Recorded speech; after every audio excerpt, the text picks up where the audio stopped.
उत्तर प्रदेश के जिला बाराबंकी में रेवेन्यू इंस्पेक्टर की पोस्ट पर तैनात लक्ष्मीकांत वर्मा की 3 बेटियां होती हैं और तीनों की तीनों शुरू से ही पढ़ने में होशियार होती हैं।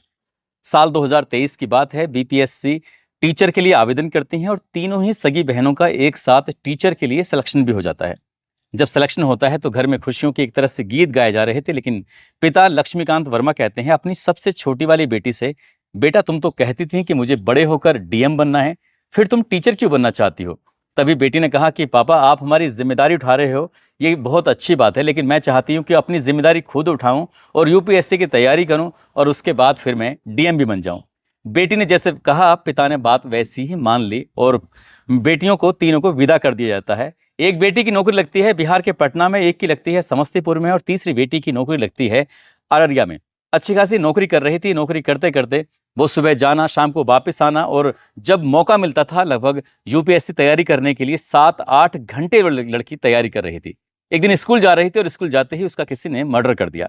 जब कत्ल होता है तो उस कत्ल की गूंज ना पूरे बिहार प्रदेश में बल्कि उत्तर प्रदेश में भी फैल जाती है। लोग ये सोचने पर मजबूर हो जाते हैं कि एक बेटी जो डीएम बनना चाहती थी, आखिरकार उसका दुश्मन कौन क्यों बन गया, जबकि वो किसी से मतलब नहीं रखती थी, जबकि उसका कोई दोस्त नहीं था, जबकि उसकी किसी से कोई दुश्मनी नहीं थी। आज की इस कहानी से यही पता करने की कोशिश करते हैं कि आखिरकार उसका कत्ल क्यों होता है और कत्ल के पीछे की जो वजह थी वो वाकई अपने आप में बड़ा आश्चर्यचकित करने वाली थी, लोगों को हैरान करने वाली थी। आदाब, नमस्कार, सत श्री अकाल। मैं उस्मान सैफी। आज की जो सच्ची घटना मैं आपको सुनाने जा रहा हूं, ये सच्ची घटना है बिहार प्रदेश के जिला अररिया की। 3 दिसंबर 2025 की सुबह लगभग 9:20 के आसपास का वक्त हो रहा था। अररिया जनपद का एक थाना लगता है नरपतगंज और नरपतगंज की एक जगह लगती है कन्हेली। कन्हेली के पास शिव मंदिर है और शिव मंदिर के पास ही बाइक पर 2 लड़के बैठे हुए थे काफी देर से, और इसी बीच में एक टीचर वहां पर आती हैं और टीचर जैसे ही आ रही थी तो उस बाइक पर बैठे हुए एक लड़का रुकता है। रोकने के बाद मैडम को इशारा करता है। इशारा करने के बाद मैडम से कहता है कि मैडम आपसे कुछ बात करनी है। अभी इनकी बातचीत का सिलसिला शुरू ही हुआ था, कुछ कहने वाले की स्थिति में थे कि उसने एक हथियार निकाला और उसके बाद एक के बाद एक 3 गोलियां मारता है टीचर को और टीचर एकदम से जमीन पर गिर जाती है। लेकिन ये सब जो पास में खेतों में काम कर रहे थे, बहुत दूर से एक व्यक्ति की नजर पड़ जाती है। कुछ उसने ऐसे ही सीन देखा था और वो दौड़ता हुआ मौके पर पहुंचता है। जाकर देखता क्या है कि जो टीचर है वो खून से लथपथ पड़ी हुई थी और जो बाइक पर सवार थे वो वहां से मौका पाते ही भाग जाते हैं। अब उस व्यक्ति ने, जिसका नाम सुधीर यादव होता है, जो चश्मदीद होता है, वो जोर जोर से चीखता है, चिल्लाता है और आसपास जो खेतों की तरफ काम कर रहे थे उन लोगों को भी अपनी तरफ आवाज लगा रहा था कि देखो किसी ने मैडम शिवानी वर्मा को गोली मार दी है। इतना कहना था। ये आवाज अब कन्हेली तक पहुंच जाती है, खेतों तक पहुंच जाती है। जहां जहां तक ये चीख पुकार थी वहां तक आवाज पहुंच रही थी और लोग वहां दौड़ कर आ रहे थे। यहां से लगभग 1 किलोमीटर दूर उस मैडम का स्कूल होता है। खबर ये स्कूल तक पहुंच जाती है, पूरा स्टाफ आ जाता है, बात पुलिस तक पहुंच जाती है। पुलिस के आला अधिकारी भी मौके पर आ जाते हैं कि आखिरकार उस टीचर को किसने गोली मारी। यहां से जब सबसे पहले उस किसान को पता चलता है तो किसान आसपास के लोगों की मदद से सदर हॉस्पिटल में उस मैडम को भर्ती कराने की कोशिश कर रहे थे, लेकिन डॉक्टर कहते हैं कि ये बच नहीं पाई, यानी कि ये मर चुकी हैं। आखिरकार अब जो मैडम है शिवानी वर्मा के बारे में जानकारी जुटाने की कोशिश की जाने लगती है। मीडिया वाले भी पहुंच जाते हैं और ये पता करने की कोशिश कर रहे थे कि आखिरकार शिवानी वर्मा की हत्या किसने की है, क्यों की है। शिवानी वर्मा की उम्र होती है लगभग 24 साल के आसपास। उनके पिता का नाम लक्ष्मीकांत वर्मा होता है, जो कि रेवेन्यू इंस्पेक्टर होते हैं उत्तर प्रदेश के जिला बाराबंकी में। इनकी 3 बेटियां होती हैं। एक बेटी का नाम जूली, जिसकी उम्र 27 साल होती है। एक का नाम ज्योति होता है, जिसकी उम्र 26 साल होती है। तीसरी बेटी शिवानी, जिसकी उम्र 24 साल होती है। एक बेटा आदित्य, उम्र 18 साल। एक बेटा अनुराग, जिसकी उम्र 16 साल। तीनों ही बहनें पढ़ने में होशियार होती हैं और उन्होंने बीपीएससी 2023 में आवेदन किया था टीचिंग के लिए, टीचर के लिए, और उनका सिलेक्शन हो जाता है। सबसे बड़ी वाली जो बेटी होती है पटना में सिलेक्शन होता है, दूसरे नंबर की बेटी का समस्तीपुर में सिलेक्शन होता है और तीसरी वाली बेटी का अररिया में सिलेक्शन हो जाता है।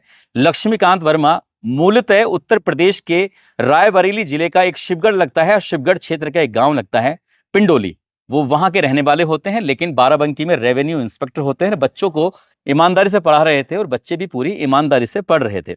अब जैसे ही घर वालों को यह सूचना मिलती है कि तुम्हारी बेटी की हत्या कर दी है तो परिवार के लोग रो रो कर उनका बुरा हाल हो जाता है और मौके पर पहुंच जाते हैं। जो बड़ी बहन होती है, बड़ी बहन आने के बाद पुलिस वालों के सामने और मीडिया के सामने जो बात करती है, उस बात को सुनने के बाद पुलिस भी सक्रिय हो जाती है। दरअसल बहन बताती है कि जिस विद्यालय में जहां ये पढ़ाने के लिए जाती है उसकी बहन, वहां पर एक रंजीत कुमार वर्मा नाम का शिक्षक है जो कि उस पर लगातार शादी के लिए दबाव बना रहा था। और जब वो शादी के लिए उसकी बहन शिवानी वर्मा तैयार नहीं होती है, तब रंजीत कुमार वर्मा उसकी पीछा करता था, उसकी आसपास धूल उड़ाने की कोशिश करता था, उसकी बहन को बेवजह परेशान करने की कोशिश करता था। इधर तो उसकी बहन ने मीडिया में आकर इंटरव्यू दिया, उधर पुलिस ने जाकर तत्काल प्रभाव से रंजीत कुमार वर्मा को हिरासत में ले लिया और हिरासत में लेने के बाद उससे पूछताछ करना शुरू कर दिया।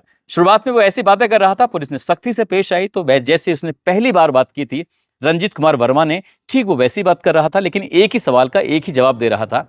नाम फिर आता है, प्रिंसिपल भी कहीं ना कहीं शक के दायरे में था, प्रिंसिपल का भी नाम आता है, प्रिंसिपल से भी पूछताछ की जाती है, लेकिन वहां से भी पुलिस को कोई सफलता हाथ नहीं लगती। अब पुलिस के लिए बड़ा चुनौती बन जाता है। एक तो उत्तर प्रदेश की रहने वाली शिक्षिका और उसकी हत्या हो जाती है बिहार के अररिया जिले के अंदर, तो पुलिस सीधा सीधा सरकार की तरफ से आदेश था और नई सरकार चुनी जाती है। सरकार ने कहा कि जितनी जल्दी हो सके इस घटनाक्रम का खुलासा होना चाहिए, अब चाहे कुछ भी हो। इसके लिए एसआईटी का गठन किया जाता है और एसआईटी का गठन करने के साथ साथ नरपतगंज की पुलिस हो, फुलकाहा की पुलिस हो, गुरना की पुलिस हो या फारबिसगंज की पुलिस हो, ये पुलिस भी लग जाती है। 4 थानों की पुलिस थी, साथ ही डीआईयू की टीम लग जाती है, फॉरेंसिक टीम लग जाती है, सर्विलांस टीम लग जाती है। तमाम पुलिस फोर्स इसमें काम करना शुरू कर देती है। इस लड़की का जो घर था वो रेफरल रोड पर इसका घर होता है, कमरा किराए पे ले रखा था। वहां जाती है पुलिस और वहां जाने के जो बाद मकान मालिक होता है उससे भी पुलिस सख्ती से पूछताछ करती है, लेकिन पुलिस को वहां से भी कुछ नहीं मिलता। आखिरकार जो शिक्षिका होती है उसके कमरे की जब तलाशी ली जाती है तो तलाशी लेने के बाद पता चलता है कि उसके कमरे के अंदर बहुत सारी किताबें भरी हुई हैं, प्रतियोगी परीक्षाओं की तैयारी करने वाली किताबें। अब आखिरकार पुलिस ने जानने की कोशिश की तो लग रहा था देख के कि वो यूपीएससी की तैयारी कर रही थी। परिवार के लोगों से पूछा जाता है तो परिवार के लोग कहते हैं कि बेटी सुबह लगभग 8:30 बजे विद्यालय निकलती थी, शाम 5 बजे वापिस आया करती थी। उसके बाद उसको जितना भी समय मिलता था वो ज्यादा से ज्यादा पढ़ाई कर रही थी ताकि यूपीएससी क्लियर करने के बाद वो डीएम बन सके, आईएएस ऑफिसर बन सके। लेकिन उसके साथ जो होता है वो वाकई भयानक होता है। हत्या क्यों की है पुलिस के लिए अभी तक कोई सबूत हासिल नहीं लग रहा था। आखिरकार पुलिस ने उसके नंबर को सर्विलांस पे लगाया, सीडीआर निकलवाई और सर्विलांस पे लगाने के बाद जब देखा तो कोई मतलब ही नहीं था किसी से बातचीत करने का, ना कोई आता था ना जाता था, ना किसी से ज्यादा बातचीत करती थी। उस सीडीआर से भी पुलिस को कोई मदद नहीं मिलती है। पुलिस आखिरकार परेशान हो जाती है। कई टीमें थी जो लगातार काम कर रही थी। अब जो घंटे थे वो ऐसा लग रहे थे कई दिनों में बीत गए। पुलिस एक एक घंटे को बड़ी गंभीरता से ले रही थी। आखिरकार पुलिस ने जो उस इलाके के जितने भी सीसीटीवी कैमरे थे उन सीसीटीवी कैमरों को जब रडार पे लिया है, देखना शुरू किया है, कमरे को खंगाला जब शुरू किया जाता है तो बाइक पर 2 लड़के जो संदिग्ध प्रतीत हो रहे थे उन दोनों लड़कों को देखा जाता है। उनके फोटो निकलवाए जाते हैं, निकलवाने के बाद सोशल मीडिया पर अपलोड कर दिए जाते हैं और ये कहा जाता है कि हो सकता है कि ये शायद कातिल हों। इस तरह की बात थी। जब ये कहा जाता है तो वो सोशल मीडिया के अलग अलग प्लेटफॉर्म पर वायरल होना शुरू हो जाता है। तभी किसी ने यानी कि मुखबिर ने पुलिस को सूचना दी कि ये ऐसा लग रहा है जैसे इनमें से एक लड़का मोहम्मद मारूफ पुत्र ताहिर, थाना फारबिसगंज, रामपुर वार्ड नंबर 1 का निवासी है। पुलिस ने जैसे ही सूचना मिली, पुलिस के लिए तो वो जैसे भूसे के ढेर में से कोई सुई को तलाश करना होता है, पुलिस वैसे ही काम कर रही थी। पुलिस को एक लीड मिली थी, पुलिस इस लीड को छोड़ना नहीं चाहती थी। आखिरकार पुलिस मोहम्मद मारूफ के पास जाती है और मोहम्मद मारूफ के पास जाने के बाद उससे बातचीत करना शुरू कर देती है। पुलिस सख्ती से पेश आ रही थी, पुलिस को ढील नहीं चाहती थी। जब पुलिस ने से सख्ती से पेश आना शुरू किया तब थोड़ी देर में टूट जाता है, कहता है कि साहब गोली तो मैं नहीं चलाई थी। बस इतना था। पुलिस ने उससे पूछा कि आखिरकार तुमने गोली क्यों चलाई, तुम्हारे साथ कौन था? तो उसने कहा कि साहब मेरे साथ एक लड़का है जिसका नाम सोहेल है, उसके बाप का नाम फिरोज है जो कि रेफरल फारबिसगंज का निवासी है। पुलिस ने सोहेल को भी गिरफ्तार किया और मारूफ को भी गिरफ्तार किया। पूछा कि तुमने गोली क्यों चलाई? वो कहते हैं कि साहब इस काम के लिए हमें 3 लाख रुपए मिले थे। 3 लाख रुपए किसने दिए? तब एक छोटू का नाम आता है और साथ ही एक नाम आता है राजू का। पुलिस फिर छोटू के पास जाती है, उसके बाद राजू के पास जाती है। छोटू राजू को भी हिरासत में ले लिया जाता है। फिर इनसे पूछा जाता है कि तुम्हारे पास 3 लाख रुपए कहां से आए और तुमने गोली क्यों चलाई, क्यों चलवाई? जब पुलिस ने उन दोनों से सख्ती से पूछा, उन्होंने कहा कि साहब हमें गोली चलाने के जो आदेश दिया था वो एक महिला है जिनका नाम है हुस्न आरा, जो कि फारबिसगंज की निवासी हैं। हुस्न आरा के नाम सुनने के बाद पुलिस ये समझ नहीं पा रही थी कि आखिरकार इस हुस्न आरा महिला का इस महिला शिक्षक से क्या लेना देना है, क्या बात है। तब पुलिस ने हुस्न आरा को भी हिरासत में ले लिया, उसे भी गिरफ्तार कर लिया। और जैसे ही हुस्न आरा को गिरफ्तार किया जाता है तो उससे पूछताछ की जाती है तब वो कहती है कि उसका पति व्यापारी है, इलेक्ट्रॉनिक्स का काम करता है, प्रॉपर्टी डीलिंग का काम करता है, नाम उसका शाकिर है। शाकिर का एक महिला शिक्षिका के साथ अवैध संबंध चल रहे थे। और जैसे ही महिला शिक्षिका का नाम बताती है तो पुलिस वाले एकदम सख्ते में आ जाती है। दरअसल जिसको मारा गया था वो महिला शिक्षिका थी ही नहीं, ये तो कोई और थी। पुलिस वाले अब ये सोचने में मजबूर हो जाते हैं, परेशान हो जाते हैं कि आखिरकार फिर शिवानी वर्मा की हत्या क्यों की। जब तुम्हारे पति का किसी दूसरी महिला शिक्षक के साथ अवैध संबंध है तो फिर ये शिक्षिका बीच में क्यों और कैसे आ गई। बस इतना था। अब शूटरों से फिर दोबारा से पूछताछ करनी शुरू कर दी जाती है। शूटरों को बताया जाता है कि एक कन्हेली शिव मंदिर एक रास्ता है, उस रास्ते से महिला शिक्षिका गुजरती है। उसकी जो स्कूटी का रंग है वो कुछ ऐसा है, उसके हेलमेट का रंग कुछ ऐसा है, कपड़े वो ऐसे पहनती है, चेहरे को इस तरह से ढक लेती है।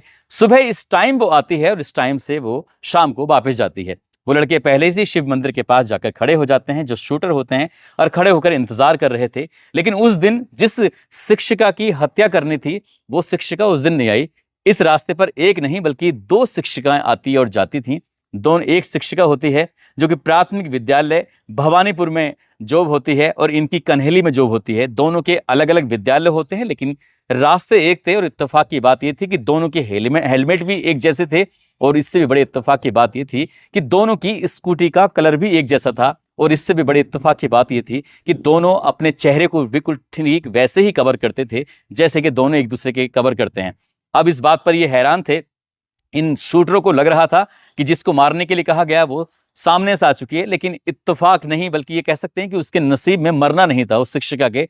जिस दिन ये 3 दिसंबर 2025 को मारने की बात तय हुई थी, उस दिन उस शिक्षिका की अचानक से तबीयत खराब हो जाती है। उसने सोचा वैसे भी दिसंबर का महीना निकल ही रहा है, CL यानी कि कैजुअल लीव जो होती है, आकस्मिक अवकाश जो होता है, अवकाश लेने के लिए उसने सोचा कि क्यों ना आज अपनी छुट्टी का इस्तेमाल कर लिया जाए। और वो 3 दिसंबर 2025 को अचानक से छुट्टी ले लेती है और वो विद्यालय नहीं जाती। अब वो विद्यालय नहीं जाती है, उस जो रोज विद्यालय आती जाती थी शिवानी अचानक ही सामने पड़ जाती है। दोनों शूटर उस लड़की को रोकने के बाद एक के बाद एक 3 गोलियां मारते हैं और 3 गोली मारकर मौत के घाट उतार देते हैं। जबकि इस पूरे घटनाक्रम में, इस पूरे मामले में शिवानी वर्मा का कोई लेना देना होता ही नहीं है। पुलिस ने इन सभी आरोपियों को गिरफ्तार किया। गिरफ्तार करने के बाद जेल भेज दिया। लेकिन जब ये खबर अखबारों में प्रकाशित होती है कि एक लड़की जो DM बनना चाहती थी, पढ़ने में होशियार होती है, UPSC की तैयारी कर रही थी, उसको बेवजह मौत मिल जाती है। दोस्तों, इस पूरे घटनाक्रम को सुनाने का उद्देश्य किसी को परेशान करना नहीं है, किसी का दिल दुखाना नहीं है, बल्कि आपको जागरूक करना है, आपको सचेत करना है। और ये भी यहाँ पर एक कहावत बिल्कुल सिद्ध होती है, साफ होती है कि मारने वाला भी ऊपर वाला है और बचाने वाला भी ऊपर वाला है। उस शिक्षिका की किस्मत कितनी अच्छी थी कि उसने अचानक ही CL यानी कि छुट्टी ले ली। और दूसरी शिक्षिका की किस्मत इतनी खराब थी कि वो शूटरों के सामने अचानक पड़ जाती है और मारी जाती है। जाते जाते तौसीफ आलम है जो कि मुजफ्फरनगर के निवासी हैं, आज इनका जन्मदिन है। इनको जन्मदिन की ढेरों सारी शुभकामनाएं। साथ ही लखनऊ के रहने वाले राकेश, उनकी पत्नी है नीलम, आज इनकी शादी की सालगिरह है। इनको शादी की सालगिरह की बहुत बहुत शुभकामनाएं, बहुत बहुत मुबारकबाद। और कुछ लोगों ने नाम लेने की अपील की है, जिसमें कय्यूम इदरीश हैं, आयान खान, हसन खान, मोहम्मद अनस, सोहेल खान, पवन कुमार चौधरी, शकील शाह, फजलू अंसारी, निर्मला मानिक मंडल, कौशल कुमार, मास्टर वसीम अंसारी, हेमंत सिंह, विजेंद्र प्रधान, दुर्गा पांडे, पूनम निषाद, ऋचा कुमारी, काजिम अली। आप सब लोग अपना ख्याल रखें, सुरक्षित रहें। जय हिंद, जय भारत।